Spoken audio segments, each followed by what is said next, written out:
Hey everyone, and welcome to the 66th installment of the weekly Catch-Up Podcast. It's a beautiful Wednesday evening, April 7th, 2021, coming to you live from Victory Park. It's officially time to count our stats up, buddy. I'm your host, Carson Gibbons, and as always, I'm joined by my good friend, Mr. B-Rad Colvin. That'd be me. What's happening? Chilling. It's been a busy day. I'm ready to unwind. Busy day. Man, busy week, busy life. Yeah, like it speeds up from here, you know? Yeah. You're not even 30 yet. No. Is that coming up? July. Okay, I got you, boo. Mm-hmm. I'm known for my dirty 30s. All right. So let's just let's cut to the agenda. Let's get into some David Mwansa. You ready to kick this thing off? Well, I guess there's only one thing to say. Let's get it! It's the weekly catch-up with Carson and Brad. Here to talk about the week we done had. It could be sports, religion, politics, we keeping the tabs. You would think they work for Gucci, how they deep in they bag. Get your facts up, on Wednesday we'll be counting the stats up. So turn the volume up till it's maxed up, you know the drill. So tell a friend to relax up and chill, we back up. This is the weekly catch-up.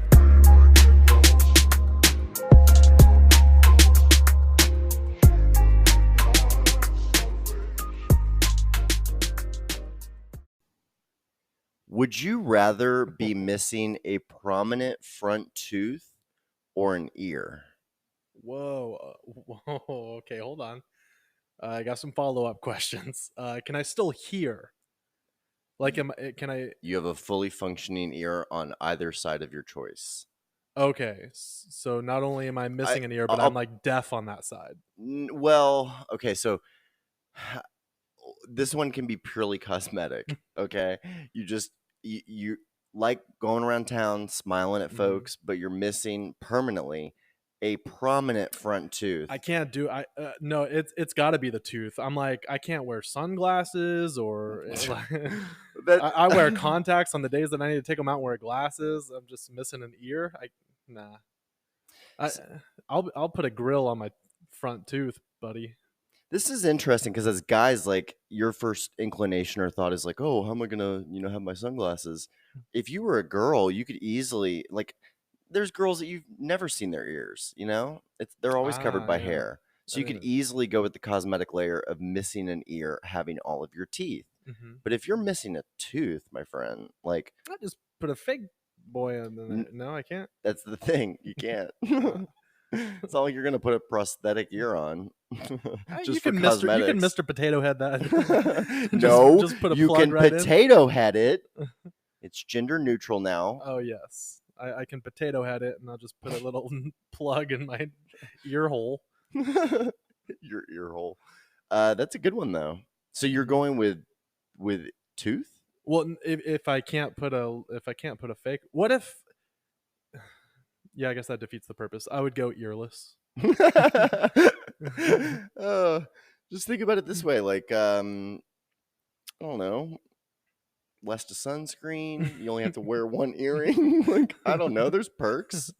I don't have to I can bite down and still drink through a straw. I figure that if you stage your own photos and selfies, you could be super hot from one side and then just a freak. Yeah, on I the only other. take pictures of like my right side anyway. Yeah, my face is so lopsided. Do you have a favorite side? I don't know. I don't know. I do. I don't know. Okay, so there's a group picture, right? Do you place yourself like? Do you know which side is most flattering, and like you try to get on that side in the group photo? It's so weird. Like I instinctively know which side I want to be on. Mm-hmm. And if I'm extending the camera for like a selfie or like there's different situations, but I couldn't really, I'd have to think about them. I couldn't describe them to you verbally. It's just something that in the moment, and I don't always know, like it's very much in the moment that I'll be like, no, you're wrong side. Oh, mine is always my right side. So I want my right side featured. So I'll be on the right side of the photo with like my right shoulder closer to the camera, if that makes sense. Like, and my left side's kind of angled back. we'll have to do social media dive and see which side is predominant. Yeah, I'm shallow like that. I know I know what I want. I think that I instinctively do too. Again, I just don't know if I could verbalize it for you, but Yeah. you could tell me, what is that? Well, I don't love that photo. Well, then we have to know if this camera flipped the photo. So in that type of photo, what are you seeing? You got right foot forward. Right foot forward. Mm-hmm. This is gonna be right foot forward. Yeah. This is gonna be Oh, off base. I oh. don't like that type. Oh, this is definitely right foot forward. Yeah, This is you got a side, buddy. super. You got a side. So what does that mean? Which side? Yeah, look at that. Yeah, like you want this half of your body shown more. Yeah, because it's something to do with the way that I do my hair. Exactly. I feel like I only do my hair for one half of the room. I'm standing, guys, audience, I'm standing up now, but like, look, like I part my hair to the side so you're getting that full effect of what I'm trying to do. And then I come over here and it's like nobody wants to see that. Yeah. Put a cover, like, yeah. Plus, I always had a weak profile as more of a chubby boy, and when I slimmed up a little bit in my 20s, I got a better profile, but I still kind of had just like that beak ostrich situation going on. You ever get into one of those fitting room mirrors that like triangulates the mirrors, and you realize how ugly you are from like the 5 o'clock? Yeah, like I thought I looked fine looking at my own bathroom mirror, and then I'm over here in Banana Republic, and I am not liking what I'm seeing. I get furious at myself. Furious? Yeah. You like hit yourself? Who are you, buddy? Like, don't give up. I get furious. Come on, man. Yeah, there's nothing like a Rue 21 dressing room to ruin your day. That lighting. Oh my goodness, I haven't in a stepped strip mall. in there since sophomore year of college, maybe. Yeah, there was that one in Burleson that, man, do you remember how, man, just a little row of retail was such a welcome sight when you had to go to Keene every day. Yeah, it was hard times. That Old Town Burleson area, though, has gotten some new stuff in there. And it's starting to pop. Who was I mocking the other day? Was it you where you were like, oh, we were at this cool place in Fort Worth? And I was like, were you at Clear Fork? Was that you? No, but I can imagine. Must have been. No, it was John. It was John. Yeah. He was like, yeah, we're at this cool place like in Fort Worth. And I was like, Clear Fork? And he goes, yeah, how'd you know? The only cool place? Is that your opinion of that? No, it's just like he had come over to my place, I guess last Thursday. I got my first one-on-one with John Seals in like literally like probably 2 years, dude. It's hard. Like if you get married and you go through a long extended courtship and then you're getting married and then you have a new place together, and they'd already been living together, but had moved out to more of the Fort Worth area. And so in those situations, especially during COVID and everything, like when I have gotten to see him, it's been in more of a group scenario. And so we got like a one-on-one sidebar, went out for dinner, drinks, caught up, and I was just mocking him over that Clear Fork situation. Yeah. But I had been out there and like, I'm like, they have like a WeWork, like, and it was the first time he'd been over to my hood in Victory Park and kind of seen South Victory and kind of all of its glory. And we were just commenting like, wow, this wasn't here 5-7 years ago. And I was making the comment that the retail row that I live next to on Victory Park Lane, like that row of retail is probably my favorite concentrated retail row in Dallas. Like, and it kind of compares to the Shops at Legacy type deal. Whoa, what was that? My arm touched my phone and audio started playing. It scared me. Yeah. What you got playing there, buddy? I don't know. Thought somebody broke in to attack me. I don't know. Nah, we're all locked in. We're barricaded, bud. Whew. Okay. What are your favorite concentrated store? Like, what is that shopping list? Well, so McKinney Avenue has some shopping, but not really. But it was always like the bar, nightlife, hotspots, restaurants, all of that. So that's kind of where I wanted to be. But the Shops at Legacy is such a condensed, and Legacy West, it's such a condensed urban development, I think they would call it, with, eat, drink, live, work, play, all built in. And I feel like that's how South Victory is now. And it doesn't, You can't really compare anything unless maybe you were to be able to live in like Highland Park Village, for instance, Okay. within Dallas proper. And this is my opinion. Come at me. My DMs are open. It's welcomed. I'd love to be enlightened and find your hood if I haven't. I think there's housing and whatnot going in around Trinity Groves, which is kind of another anywhere that you can walk out and like go to a card shop and get a gelato and a coffee or a drink, like, or go to an office, like that kind of mixed development. I think Harwood is very much like that. Got it. If you're going to distinguish between like a Harwood and a Victory Park, which are two distinctly separate neighborhoods, but that's what I love about Victory Park is your ability to like literally walk to downtown within a block, Yeah. walk to Harwood, Super convenient. uptown. Like you can get to Design District, very like Rodeo Goat and all that stuff over there. It's super, super proximate. Nice. I like that. Anyway, it was good to see old buddy Seals. Yeah. And we saw him at it's twice as nice. I got to see him at your parents' crib on Saturday. Forgot about that. Nice little crew for Easter. Yeah. That was a fun time. Great food. Some good laughs. Y'all were giving me a hard time about my massage story. It's interesting to gauge feedback. Like what was Michael was saying that he was like your Wednesday episode was way better than your Saturday episode, and we were like, what crazy. The what? Yeah. I thought we crushed number 64. Yeah, so did I. Out of the park. I thought 65 like didn't pale in comparison, but we all know. Yeah.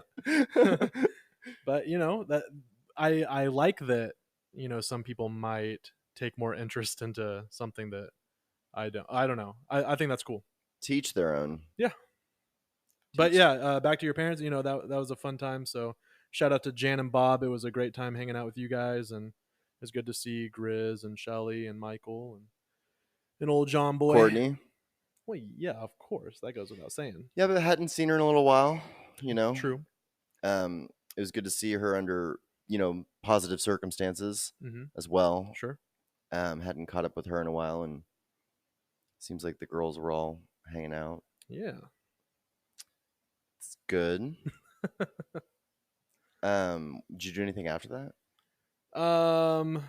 Man, the weekend was kind of a blur. I think we got lunch with her family over the weekend, and then her brothers, she has twin brothers, and her brother's birthday was yesterday, and so took them out to eat, just them, on Monday. Then yesterday we ate with the parents and the grandparents, and so that was fun.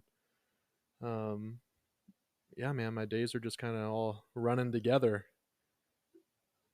That's a perfect segue into my next would you rather. Oh, because I came prepared with 3 this week. I put pen to paper. Okay. Put fingertips to keyboards. Would you rather have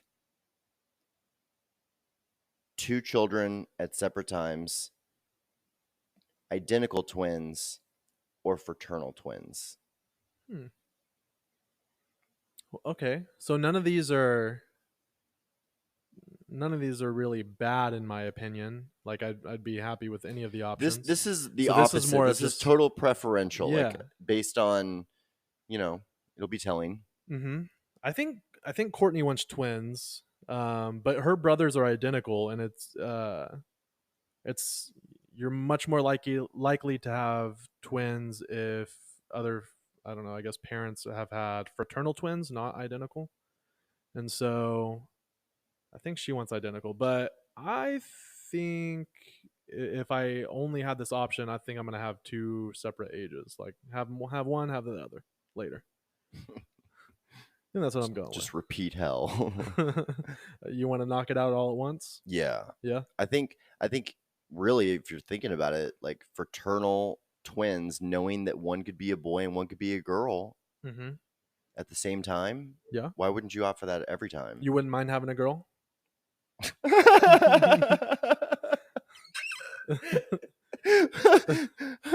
You're like, that's like I can't believe you just asked me that. That's so funny. You wouldn't mind having a girl? And you're like, girl comes in that duo.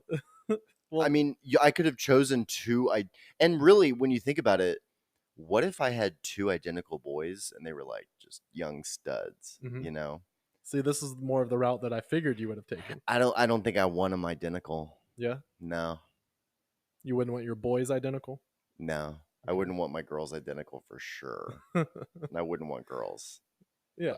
No, like I'm saying, like if you had to compromise and have a girl, you could, totally do a fraternal set of twins, boy and girl. Mm-hmm. Otherwise, just like really the dream is have one boy and then stop. That's it. See, and this is why I asked that question. That's the real would you rather. Yeah. So you're going with 2 kids at 2 separate times. Yeah. Roll the dice. Uh-huh. And I would take any gender. Either gender. I think any is the operable term nowadays. Yeah. Okay. Moving on. We don't need to go down that road. I would rather not. Okay. Good for you. Yeah. You got anything you want to bring up before I continue to man this ship? I mean, I got like one topic. No, don't blow Save it on this. Yeah. We're about We'll try to save that for the second hour. we're just eager, folks. We're like, wow, so much to talk about. I don't know if you saw, but Tiger tweeted out. So really, this is going to be the show, buddy. This is going to be the Masters, live from the Masters recap show. Listen, I'm leaning forward. I'm engaged. Tell me all about it. Well, so Tiger tweeted, it's Masters week. It's the 85th Masters at Augusta National in Georgia this week. Also, the report just came out. Yes. From his. Are we going to discuss that? Yeah. Okay. Because I saw his tweet earlier. He had this cryptic tweet like, earlier an investigation by the LAPD or whatever was concluded. I want to thank everybody for their support and on to my, recovery. It was just real high level. And then I saw in the police report, I thought that they were going to say that he was screwed up or something, but I knew it was like 7:15 a.m. and that he was on his way to a shoot, like for, I don't know if it was reality or golf tutorial or what, but apparently old boy was doing more than twice the speed limit. Yeah, he was like going 80 and a 40. Yep, been there. Yeah, same. Been there, but not around like those sharp turns where you could just like barrel off a highway. Right. Apparently that stretch of highway is prone to this type of thing happening. But overall, I was happy to hear that, he's okay, that he wasn't under the influence or anything like that. Because I feel like a lot of people were making a lot of speculations, and I'm just happy, like, driving fast is easily corrected, I don't know. No, it's not. It's not? No. As a lifelong habitual lead foot, it doesn't go easy. Yeah, but have you ever been given a reason to slow down? I mean, the police, the 5-0. Yeah, but I think being in a crazy... Bro, as a young... So you're telling me if you were if you were in an accident like Tiger Woods, that wouldn't cause you to drive any differently? I mean, for a while. Okay. Yeah, but you know what? Like, there's something about driving faster and, trying to weave through traffic and like, got it. That kind of like makes you feel alive, Being alive makes me feel alive too. Yeah, you're so even keel. Yeah. Like, I don't know. I think I'm more volatile than you are. Yeah, maybe. Would you agree with that? Yeah, I'm a scaredy cat. I try to make my life as safe as possible. Yeah. And then, I do exciting things like in the sphere of my bubble. Like, because I would go skydiving and things like that, but I feel like I don't know, I've weighed my options and it seems safe enough, To go skydiving. Yeah. Okay. Mainly because another man is strapped to your back. Right. Okay. So you'll feel safe in these arms. Yeah. That's an interesting dichotomy. I'm not sure if dichotomy is the right word here, but you like to live your day-to-day life in a very safe, conservative manner, and then you let your hair down with a skydiving, incident in the confines of like an excursion or like this is time off or whatever. And in some ways, like I feel like I live my life more on the day-to-day, maybe dangerously than you do. On the outer edge. But sometimes vacation or like time off in my head is like, oh, getting to go back home to my parents' house and they take care of me, or like I go to a resort or something like, It's like like the inverse. I don't know, but I also love I like it. traveling in a much more rough way, so maybe that's not applicable. I don't know. That's a great observation. I don't know. I guess I'd like to play. I like being comfortable and playing it safe, I suppose. just a simple boy. What's an example of that? Like a decision that you've made that is just more safe than the alternative, but the alternative is still something mainstream. I don't know. Probably teaching. Yeah. Yeah, like that. I feel like that's a safe, secure job. Was that part of the rationale Yeah. in going into that? Was just that Yeah, you knew it was always going to be there? You know, my love for music and writing. Whenever I went to Southern, I almost majored in journalism instead. But thinking about it, I was like, if stuff's not popping, or if I didn't get an article out that week or something, like teaching just seemed the safer route. The more coastable route is what you just like. If I didn't get an article out, so like, did teaching feel less performance based? No, it feels performance based. So on the daily. So it's not an appropriate comparison in that way, Yeah, maybe not, but I don't know. I do know that it just felt safer in that as long as I'm doing what I feel like you could be doing what you're supposed to be doing in journalism and still not have a consistent paycheck, or I don't know, it just seemed more like the Wild West, whereas teaching, I feel like as long as I'm doing what I'm supposed to be doing, I'm secure. Yeah, like they have to give me a job. Yeah. Somewhere. Yeah. Yeah. I guess is it not surprising like that there's not good teachers like actively looking for work? I guess there are, depending on your geo. You mean teachers that are looking for jobs outside of teaching? No, I'm saying like, a competition should strike you guys too, where, it's not just a given that if you try to show up that you're going to have a job somewhere. How are there not more teachers than positions at this point with this kind of thinking from people going to school, evaluating more risk prone careers, more make it or break it type career paths versus something that they bank on will always have a job. With generations of that thought process, how are there not more teachers than jobs? Yeah, I guess I see what you're saying. I think that there are more cutthroat positions like in the public arena, maybe, but as far as teaching at Adventist schools, like I don't know, I don't want to come off as cocky or anything, but I'm just like, I've never felt threatened, as far as it's somebody coming for my job or me not being able to get one. It's not an apples and oranges comparison set with you because you have to be the darling of the Adventist system teaching at this point. I'm a beloved figure at the K through 12 level. I guess your next jump will be to the big house. I had a student run into my classroom today.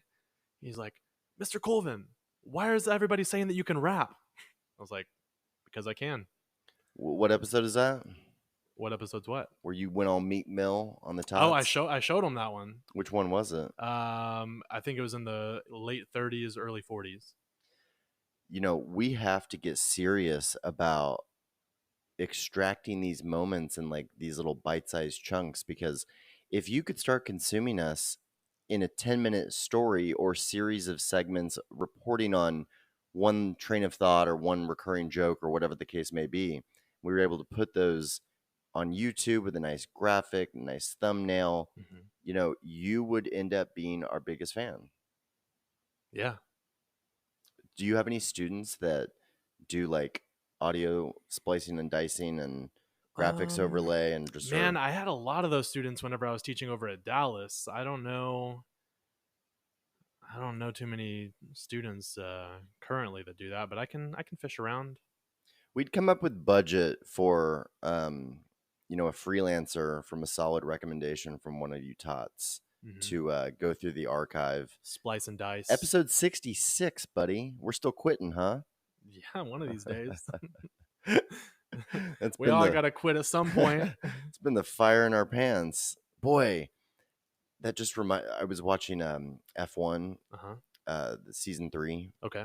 And Cyril was kind of lamenting Daniel Ricciardo departing to go to McLaren, I believe it was. And he was just saying all good things have to come to an end, but he was so blindsided by this departure. Have you watched that show at all? I have not seen season 3, but I'm okay if you spoil it. Like, I don't know if there's spoilers or anything, but I'm not worried about it. It's just a great show. It is a great show, and I watched a couple of the races, and I don't claim to watch the whole thing or anything, but fast forwarded and gotten through the highlights and whatnot for a couple of the races that they covered, but they kind of document it from each team and driver perspective going into a race, and through qualifying and through the actual race itself, and champagne after party, all of this stuff. And just the business, the lives, the inner workings of F1 as a sport. And I thought that the Stroll guy with Racing Point seemed to outperform the majority of the season. Ended up losing third to McLaren, I think it was. Okay. Who kind of returned they returned to the podium for the first time, and I think it was some years. Michael's probably kicking himself right now because we're butchering half of this. He's the real expert on this, but when you say we, I share what? I'm just teasing. What? You're telling the story. Okay. I just got that. Yeah, I'm just messing with you. The hard part was I shared Netflix with a couple people, and they were watching the season, and I was watching the season, and we kept not being able to watch from last play. Yeah. And having to figure it out, but That's tough. Great show. Yeah, would highly recommend that one. My Netflix plug would be the latest season of Last Chance U. It was previously a documentary following football teams, and there were 3 seasons of football, and the latest one is a season on basketball. And thoroughly enjoyed this season. The coach was just an incredible dude, and you see a lot of these struggling students, and it really is like the last shot at becoming a professional sports player, and just seeing the camera follow them around and all the external and internal struggles that they deal with. It was a phenomenal season in my opinion, and I dare y'all to watch it.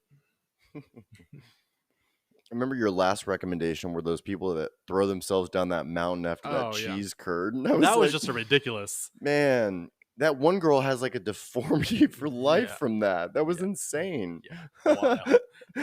like crazy. Did I talk about The One at all on this show? The One? The One. I think it's on Netflix. Okay. Dude, I think I talked about this. The show where, or maybe I was talking about it in my personal life, but it's this show where this woman starts this company based off of data that she kind of stole from this like lover of hers or ex-husband of hers, who is like this, mechanical bioengineer, scientist, whatever. Yeah, science, blah, blah, blah. Whatever Heather Laws does is what he does, and then some. You feel me? So they're probably neck and neck. Yeah. So where was I going with that? So she steals this, and it's this thing that essentially identifies strains in your DNA that would match with another strain of DNA in a romantic way. And so you submit your DNA just like it's Ancestry, and they get back and they say you have a match. So it's like Bumble on crack, and you are genetically guaranteed to fall head over heels in lifelong loveful pursuit of this person. And so when this service comes out, she's the first. She is a fake decoy for her actual match. It's not. He's actually a gay guy. He's not into her at all. They're just a paid arrangement. But she CEOs this company to like stardom. She's kind of like a Theranos, and she ultimately it's about the unraveling, investigation into the death of that, loved one of hers that she stole this from. Okay. But it's also about the moral conflicts that the population faces whenever they might already be married, but then this new service comes out on the market and they test themselves and they go meet this person and you literally hit it off from the moment you meet. Yeah. Like it's and like the program says that they're so much more compatible, right? exactly. Okay. Exactly. I'm with you. How did we get on that? We were just talking about Netflix shows. So the one, it's like you're so disappointed. I would recommend that, having seen it now and judged it as way worth it, wait a year and put it on your list so that there's at least 2 seasons for you to binge, because it's like super frustrating at the end of season 1. Good to know. Because there's like a huge cliffhanger. Or... Well, can I spoil it? I don't care. Okay, spoiler alert. If you want to watch the show and you don't want to know what's going on, just skip ahead like 30 seconds. But it's like emotionally hot stuff, because there's this one woman who's in love with her husband and he's in love with her. They have a great marriage and they're in London. Mm-hmm. And she's so paranoid about this service, and she's like, well, would you ever get matched? And he was like, no, I've found you. Like, I would never do that. She was like, yeah, me neither. And so then one scene shows her putting hair into a package to send off, and you think that she's getting tested. Well, she gets the test results back. She ran the test results for him. She seeks this woman out, befriends her over a coffee, and is very cryptic about her new friend Megan to her husband. And then her husband doesn't find out until later that that's actually his match, because he throws a surprise birthday party for the wife, and he tries to invite all of her friends, and she'd mentioned Megan several times. So he finds a way to reach out, and she shows up to the party, and the woman freaks because she's like, you were never supposed to see him.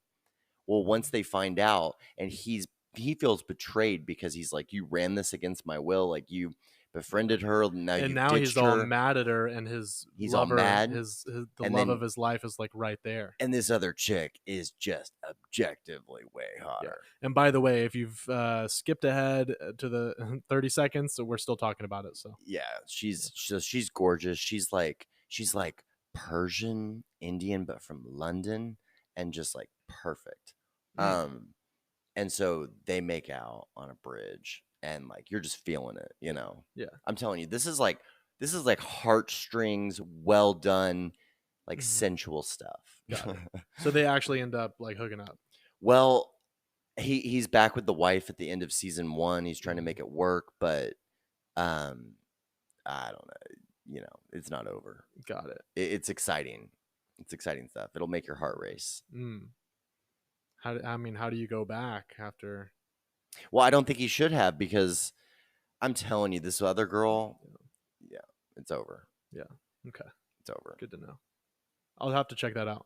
Yeah, the one. It's really interesting. Yeah. Okay. I really like that one. Love it. I've been watching Your Honor on Showtime.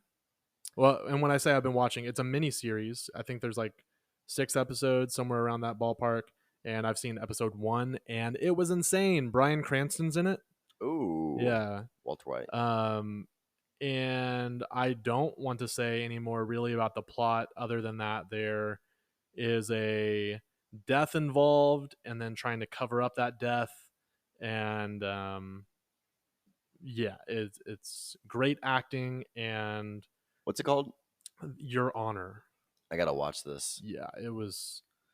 You said the magic words. You said there's a death involved, and I'm like, somebody's got to die in the first 5 minutes. See, I thought I had you at Bryan Cranston. Well, if Bryan Cranston is involved, death is typically involved. Yeah, follows, unless is there death in Malcolm in the Middle? No, just the death of the show.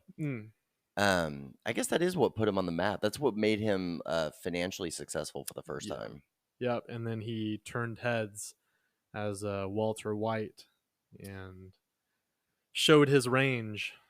Fun fact, Bryan Cranston lost his virginity to a paid prostitute at the age of 16. Wow. I think his father got her for him, or really? It was some sort of ill-advised obtainment of said escort. But yeah, he's talked about that in interviews, over the years. The more you know. Yeah. Usually NBC is like, wash your hands for 20 seconds. The more you know. And I'm like, who was with a hooker? The more you know, from the weekly catch up. Education. Hey dude, before I forget, Are you free tomorrow night at 7 for 20 minutes? So my students have a baseball game, and they've told me that I need to go. But that should start around 4:30. I'm thinking I might be done by then. Okay. Well, if you can make it, I kind of used the show's likeness to promote this because I've been pitching the idea of like Appreciate Social for the tots, and Appreciate is having a big, it's almost like a testing stress test tomorrow where we're trying to get hundreds of people into one room in preparation for some events coming up. Nice. So I did tweet it out from the show, and I hit the email list for the first time. Hey, co-branded weekly catch-up podcast with gifts of like Appreciate Social. I invited the subscribers. I added them all to the calendar invite. So for any tots that listen to this in the first 24 hours of distribution, Thursday, April 8 at 7 p.m. Central, there's a link waiting for you. DM us off Twitter if you're just a follower of the show, or DM us on Instagram or whatever, and we'll get you the link. We'll get you a meeting invite. But that would be we'll have a whole cluster of, I already know, probably 10 other tots coming. Nice. So I hope that you can come. Yeah, me too. Exclusive meet and greet. But we'll get one germane to just our people as well. But this will be a fun thing. If you've ever wondered about the tool that we've talked about on this show, hit this up tomorrow at 7 p.m. Central. Do it up. That's what I wanted to get off my chest as far as that goes. What were we talking about? Brian Cranston's hooker. Brian Cranston's okay. Oh my goodness. I'm gonna have to sunset the show. In the arms of an angel. I won't have time for any Netflix this weekend because it's Masters week, and there's live around the clock coverage live from the Masters on Golf Channel 24/7.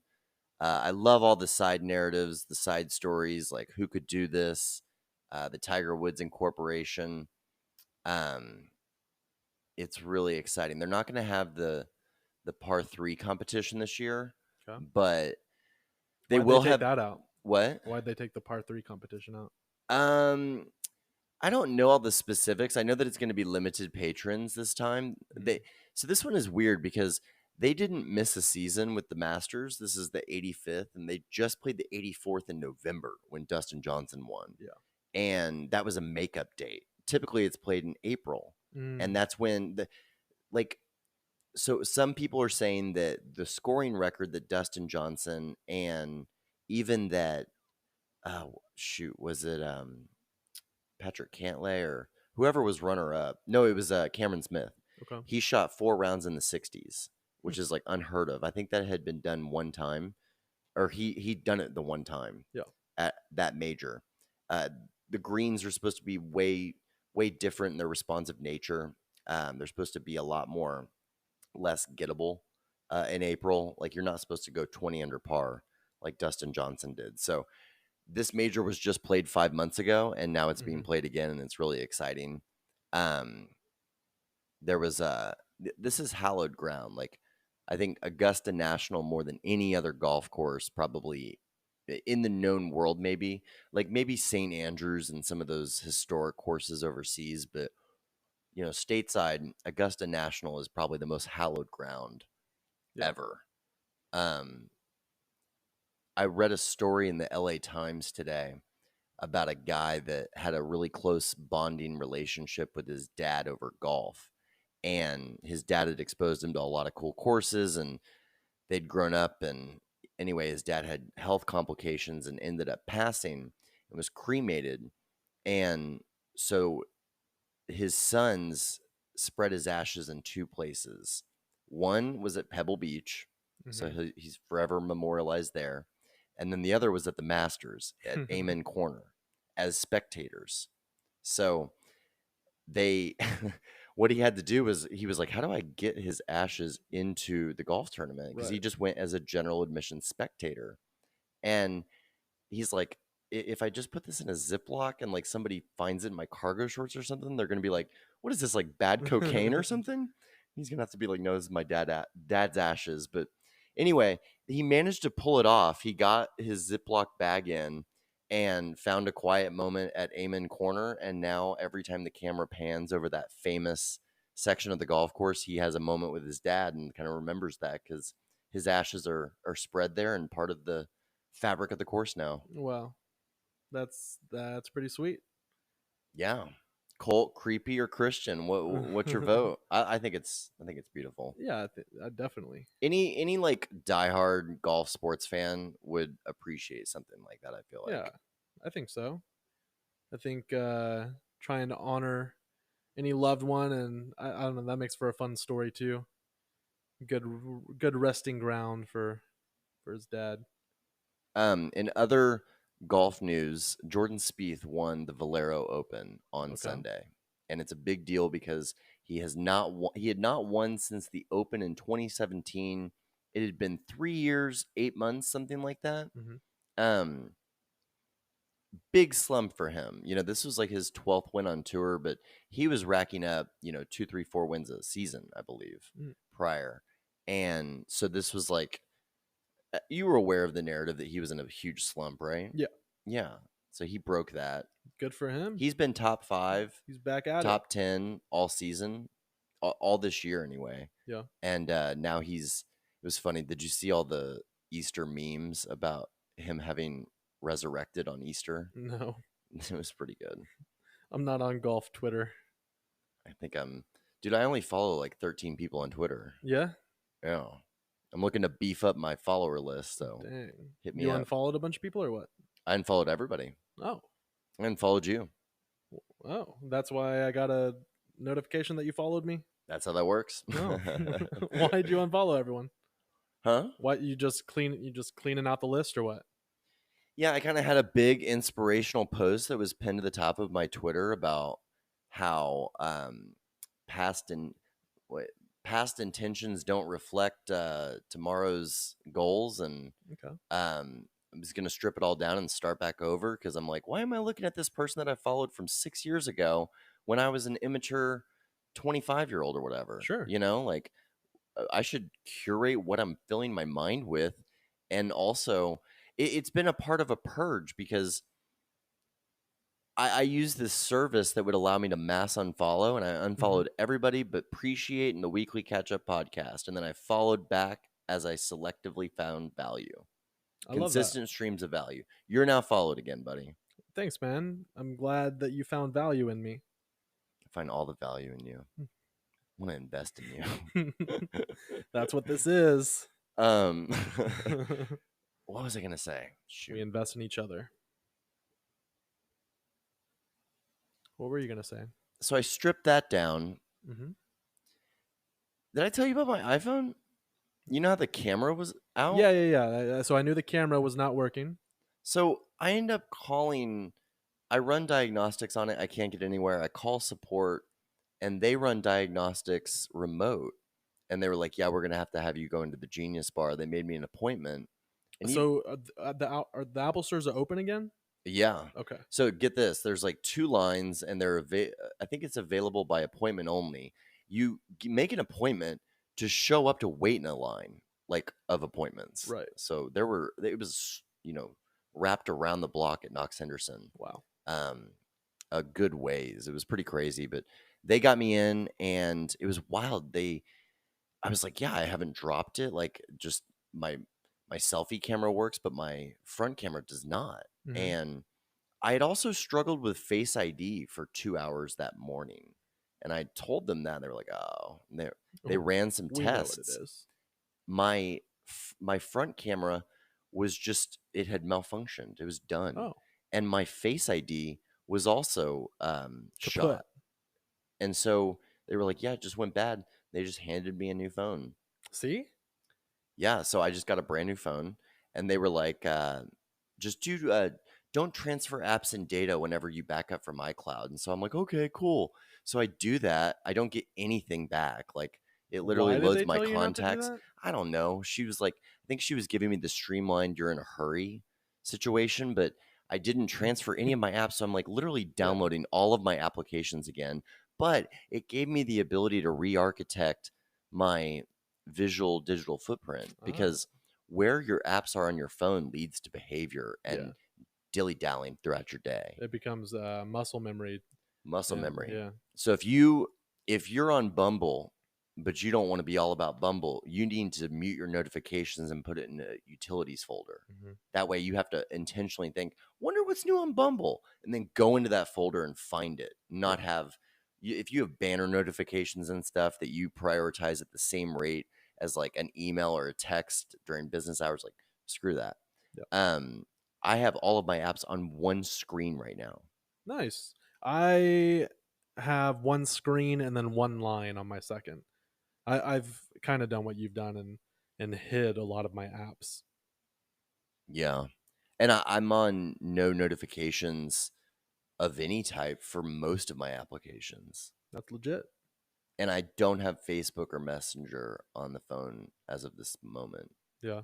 Not currently feeling the burn on that. But you'll still get on like on the desktop? Yeah, I have. Okay. I only have Twitter, Instagram, Snap, stuff like that. And so this is just to make your time, like, so you're not time wasting? You know, there was a moment where I did this like digital reorg maybe a year ago. Mhm. And I was like, you know, based on the size of your phone, your thumb is most natural to go to certain apps. Like your bottom right-hand corner as a right-handed person is a coveted slot. Mhm. So what's your bottom right one? My bottom right, Like in your bottom bar. Safari. Okay. Mine's Twitter, I think, right now. There was a time where it's been different things, and whatever that application is going to be one that's clicked on repeatedly in the day. Yeah. If you don't have any like limits on yourself, screen time or whatever. And I remember that there was a moment where I was like, you know what? I want to prioritize the podcast more. And so I re-architected where Anchor sits on my iPhone landing page and where the bookmark on my Safari tab on my MacBook was. And as a result, it led to some thoughts that this was like dozens of episodes ago. Yeah, we can tell. No, I'm just. Yeah. But But you know what? Back then, it did lead to some things that we kind of innovated on, or new topics that we introduced, new guests. You know, it got more of my attention throughout the week. Yeah. In a recurring manner. I love what you're saying. I think that, I think that's so true. That's why, like, I notice. Okay, so I play a lot of Candy Crush, so that's like second bottom right. But then I have Robinhood because I've been doing a lot of, looking at the NFTs, the crypto investing and stuff like that, and that's in my right corner as well. So yeah, I like what you're saying, man. There's something to be said for that digital organization if it's something that you're going to be susceptible to, and also your physical environment. Like it's part of the reason why Jordan Peterson principle of like get up, make your bed, celebrate a win. People have mocked me for that, saying that they're like, oh yeah, you just like celebrating. Like no, Yeah, but control over your environment and also positioning of things that you want to make better habits and hiding of things that you don't want to make a big habit. Like if you eat a bunch of cookies and you have some, put them in a cupboard. Don't put them in a like nice, like my mother has them displayed. At least stretch for them. Those are displayed as, eat me. And if you don't want to be reminded of that, don't have them prominently displayed. If you're trying to make headway through that new book, like don't tuck it into the bookcase, put it prominently, like hide your clicker, arrange your clickers in a way that just throw it, like close your eyes and throw it across the room. No. Okay. The clicker, arrange them in a way that you don't want to unclutter them and put the book next to the, nightstand or the reading lamp, position things for how you want to live your life. Yeah. Set it up. You want to run, put your socks and shoes right by your Yes, bed. Sir. Yes, sir. Get your shorts ready. Summer's almost here. Get those booty shorts out. Talking to you, Bob. Okay. Okay. Don't wear those, Bob. Have you heard about the ketchup shortage? No. Is this a joke? Oh, I forgot because our name is ketchup too. No, I mean like for real. Heinz had a shortage. Oh, I thought you were about to tell me a dad joke or something. Okay. So no. Just reporting the news, buddy. So our fries are naked, huh? Fries are naked. So with the transition from dining rooms to drive-through carry-out to go during COVID, you'll notice that even places that you go for sit down, like they're not giving you like bowls of salsa all the time. They're giving you ramekins sometimes, and if they give you condiments, like you haven't seen a salt shaker in a year, I bet. You haven't seen a good old fashioned, spit it out. Yeah, spit it out. Mike Tyson here, sucker punch ya. And that's how I lost my ear. Yeah, exactly. Yeah. Full circle. Yeah. What were we talking about? You haven't Ketchup shortage. You haven't seen a nice squeezable Heinz like big bottle. I guess not in a while, have you? Maybe you have because you're more. Like I have been. You've been in more rural areas, but I guarantee you in Dallas, you ask for more ketchup and they're going to give you packets. You're going to tell me why? Because that's what the demand was. So the factories converted to making those, and then when COVID, came back, they were like, "Oh shoot, we have a shortage," and they had a shortage overall, and so, yeah, like restaurants were facing a ketchup shortage. Big bottles were taken out due to COVID. Long John Silver's spent $500,000 to bail themselves out of their Heinz predicament. Wow. So Heinz is up on their production. Hold on. Long John Silver's had that much money to bail themselves out? Who still eats there? There's people that do. All right. I don't think. Sorry, I didn't mean to interrupt. That was just surprising. That's the news of the day. That's the must-heard about ketchup. Oh, that's the must-heard about ketchup. Official shortage. Like literally bar owners were like getting their main servers being like, yeah, there's no ketchup and there's no ketchup for miles. Well, it's probably because have you seen like the mixtures that Heinz have been doing, like Cranch and no, it's like ketchup ranch and mayo chup. Ooh, that's brilliant. I want to try all this. Yeah, there's like several. They have like a whole line of mixtures now. Because tell me you haven't gone ranch ketchup. Of course. Or do you go ranch, or do you go ketchup ranch like a serial You know killer? what? I'm like you go to Red Robin and ever have their campfire sauce? No. It's like a barbecue mayo. That's mix. Like you got to go out a ways to get that. Like that's not. But they have they have that combination now in stores. Like a barbecue mayo mixture. I don't know. Anyway. Well, slap a horse and paint me red. Yeah. We're going to Red Robin. Red Robin. This episode is brought to you by Red Robin. I don't know. We'll see. You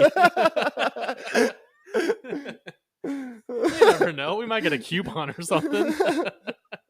We'll put them in the footnotes. If this was based on coupons and mail, this would be brought to you by Discover Card because everybody deserves their credit card. Boy, we're just so varied. We're just bringing you the ketchup news. We like to report on all sorts of business. I want to get at my story of the week. Is that okay with you? Do it. All right. Tom Brady, you ever heard of that guy? Is he starting something? He is.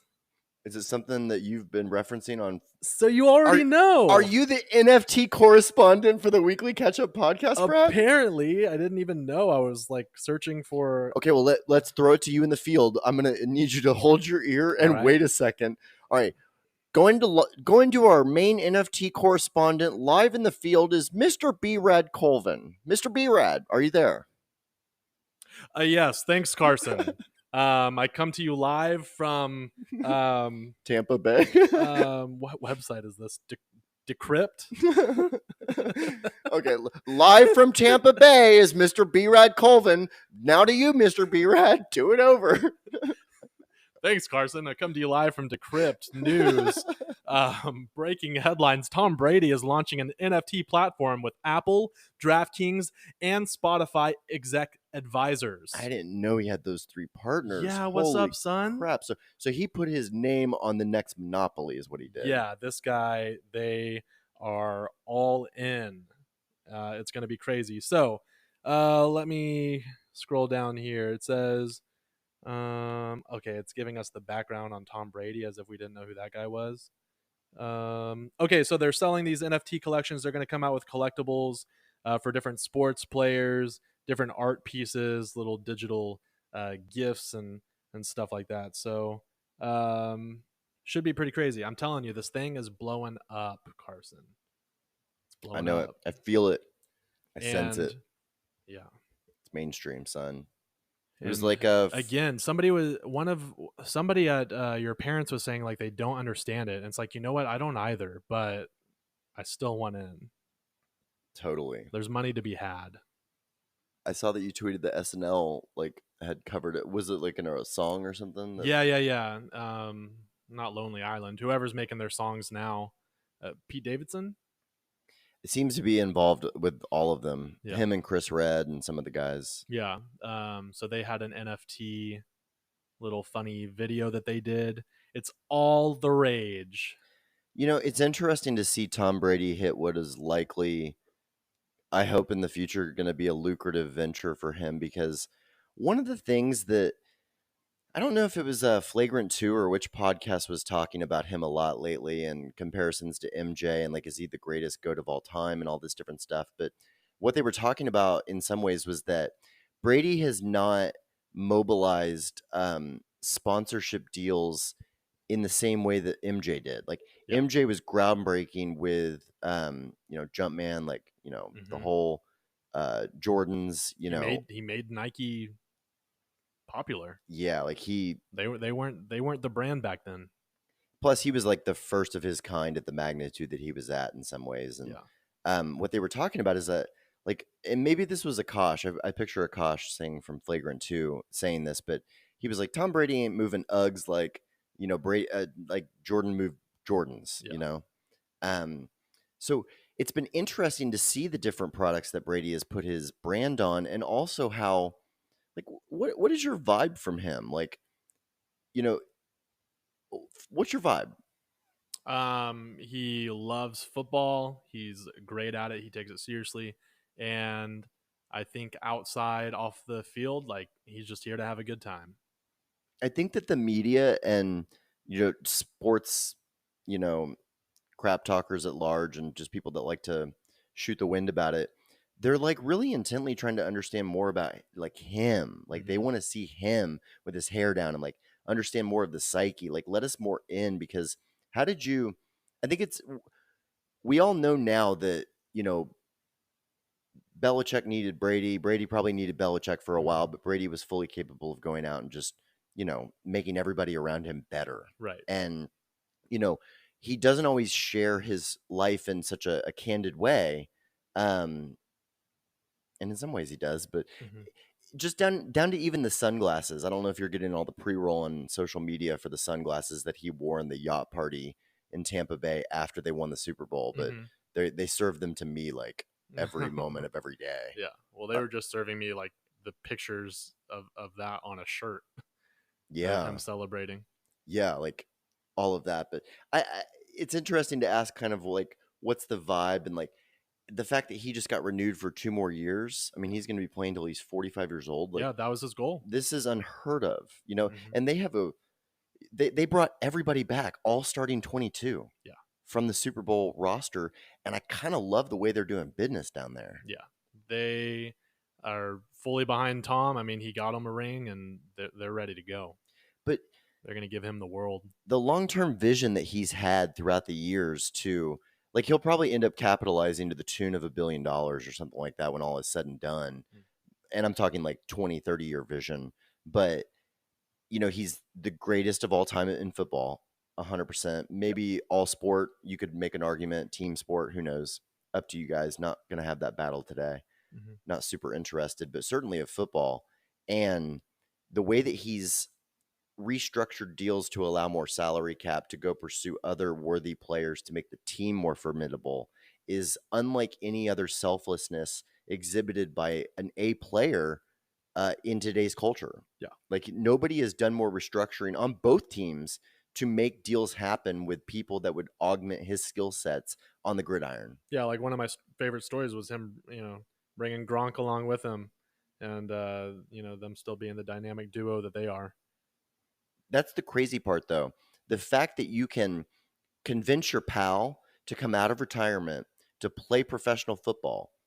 Jason Witten, he's already done again, Right. He went back what was it, 1 season, 2 Mhm. seasons, something like that, Yeah, I was don't- done. You know, he's going to retire as a one-day Jersey Cowboy again type deal. Yeah.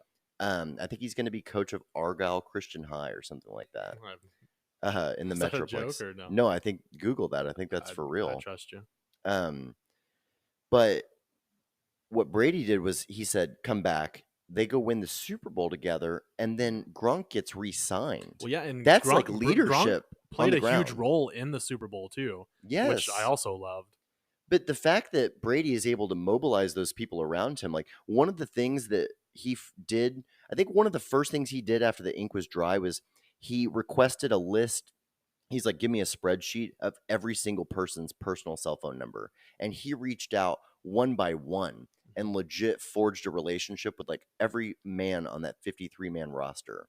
So he's going to make, 9 figures probably during his playing career. Excluding sponsorships, and then the long-term value of these sponsorships that he's now creating. Like maybe he's just turning up the heat on that. I can only imagine. I mean, he's looking toward the future. He did say he wanted to play until he was 45, and so after these 2 years, I'm sure he's already trying to set up, a role for him. And I think I don't know if it's this platform or if this is just like a little side venture. Well, Michael Jordan was eating cheeseburgers, smoking cigars, going out to Vegas, drinking till 2 a.m. You know, he was more on the Michael Irvin diet without the cocaine and the hookers. Yeah. Brian Cranston. That's right. Tom Brady is going to capitalize in a different type of way. Like he might be a new age guru that has like a curriculum, an application, a training course, like fully branded apparel, Vitamix, all of that, because what he's doing at his, advanced age for his sport is unfreaking precedented. Yeah. And he's a hunk. Like he's an Adonis god among mere mortals. He has it all, people. He has it all. He's like, Gisele's in love with him. Like she's got children with him. Yeah. I thought you were about to say she has chill bumps. She has goosebumps. Yeah, goosey bumpies. Like, and the way she turns out for that football game, like she's so vocal, wears it on her sleeve. Like he's got the #1 Victoria's Secret model of the game in history, repping his jersey, having his children, and, advocating for him more strongly vocally than even he would. Yeah. This dude is a winner, and I'm already seeing that play on his Instagram. I started following him on Instagram. I'm seeing like that play towards, here's part of my routine. Like here's where you can go pick it up, And I think he's going to be like a Rogan type in terms of longevity of performance. Okay. And I could see him formulating an on it competitor. All right. That's where this conversation nets out at. Man, good rant. Love it. I also did want to clarify a little bit more about the platform. So the platform is called Autograph. And the CEO of Autograph says it'll bring together some of the world's most iconic names and brands with best-in-class digital artists to create and launch NFTs and groundbreaking experiences to a community of fans and collectors. And so that's what'll be going on. They'll have probably virtual trading cards, artwork, albums, sports video clips, and more. So could be pretty interesting. Go get your non-fungible tokens, folks. That's right. These fungibles, non. Why did that get me?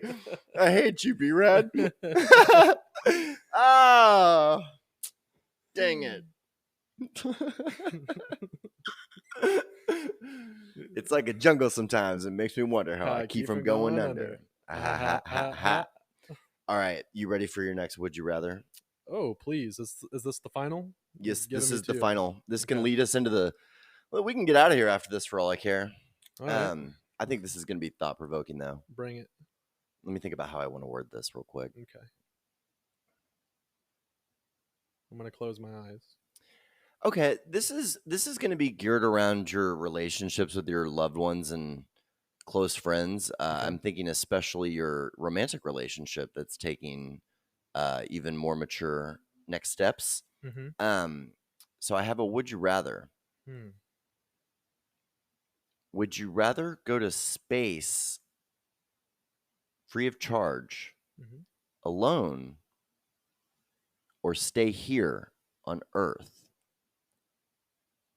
If you take the free trip to space, you go for a year. Okay. Oh, is that it? Yes. And if I stay here? Brad, I'm giving you the opportunity. You're giving me SpaceX. So basically, I get the opportunity to go to space, but I have to do it alone, and it's for a year. Correct. I got a telescope. I knew you were going to go that route. No, man. Like, you know me, I am all about my people. So to be isolated for a year. Now, like there will be other people at the space station. You will see others in that year. You will have no blood relation to any of them. And it will not be Courtney either. But I can become friends with people? Yes. Okay. But so the most I don't get any money for doing it or anything. Just the most enticing thing is like I'm in space, right? Let's say that you could put everything on pause here. You're going to come back to your same salary, your same position at CTA, your same burn rate with living. You know, you could even come back to the same caliber of relationship that you had with Courtney before, for all I care, for this would you rather. Let's just say that she doesn't get paused. You worry about it every day. You worry about it because you're just floating around in space while she's walking around on Earth. Okay, so, and you know, but you get to go to space. I felt like I caught a lot of flack about my hate of road trips, and you know, because I didn't enjoy the views or anything like that. And it's like, no, dude, I was just tired. But like for this, I think back to all my favorite memories of traveling or anything like that.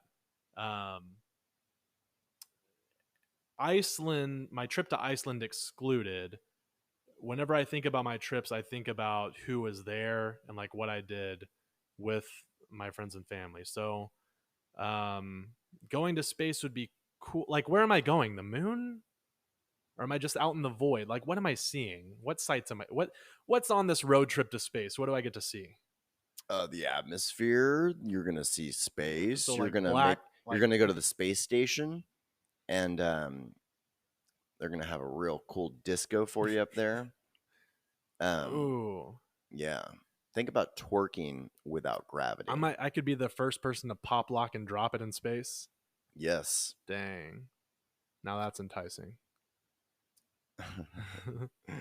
Somebody could video it. I'll sell it online as an NFT. Wait, am I gonna get social media clout out of this?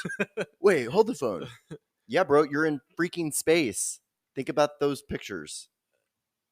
Yeah. Okay. Think about floating around. I want to hear your answer. Well, right now I'm going to space, bro. Okay. I'm trying to meet some hot alien. Some literal alien tail. I was gonna say a female astronaut, but if there's even more mythical creatures out there, sure, I'll meet them. I'll take a meeting. Give me that tentacle. Stop! I would come back like, oh, I saw things out there in the abyss. Earth just doesn't do it for me anymore. I left a piece of myself on that moon rock. Like, bro, I just can't. Like, humans, gross. Oh my goodness. Like, yeah. I'm like, have you ever been intimate with someone with 8 arms? All right, we should get out of here. You got anything else? No, man, just crazy next few weeks. Just a lot going on. Well, keep us updated. Thanks for doing. This is consecutive weeks. We've gotten 3 in 17 days or something. Yeah. Not bad. Good on you, mate. I'll try to be there tomorrow as well. Tomorrow, 7 p.m. Appreciate Social. Look for the link. You might have gotten an email. You might have gotten an invite. We tweeted it. If you follow us on social, just send us a message. I'll send Brad the link. He already has it, I believe, because you have access. But yeah, dope. Am I ending this prematurely, or are we? I mean, I think that's about it. You got any shout outs or anything? Anything on your mind before we exit? Am I missing a important date or something? No, I'm not. I appreciate my parents hosting friends and family over at For sure. Easter. That was super fulfilling day. I found us all commenting like on how tired we were, and I think that there's something to taking a Sabbath, taking a day without screens. Really, is one of the major factors of that, and just like heavy socialization in a mixed environment like that with meals and I was sitting by the fireplace. Yeah, I was like, it's over. Toast. But especially coming out of COVID for a lot of these people, like they might have not had a situation like that where, you'd spent that kind of time. Right. Yeah. So I second that shout out. Thank you, Bob and Jan. It was great to see the Dallas crew. And yeah, love it. Love y'all. Thanks, Tots. Hoard your ketchup and toilet paper, and we will catch you up next week. Peace.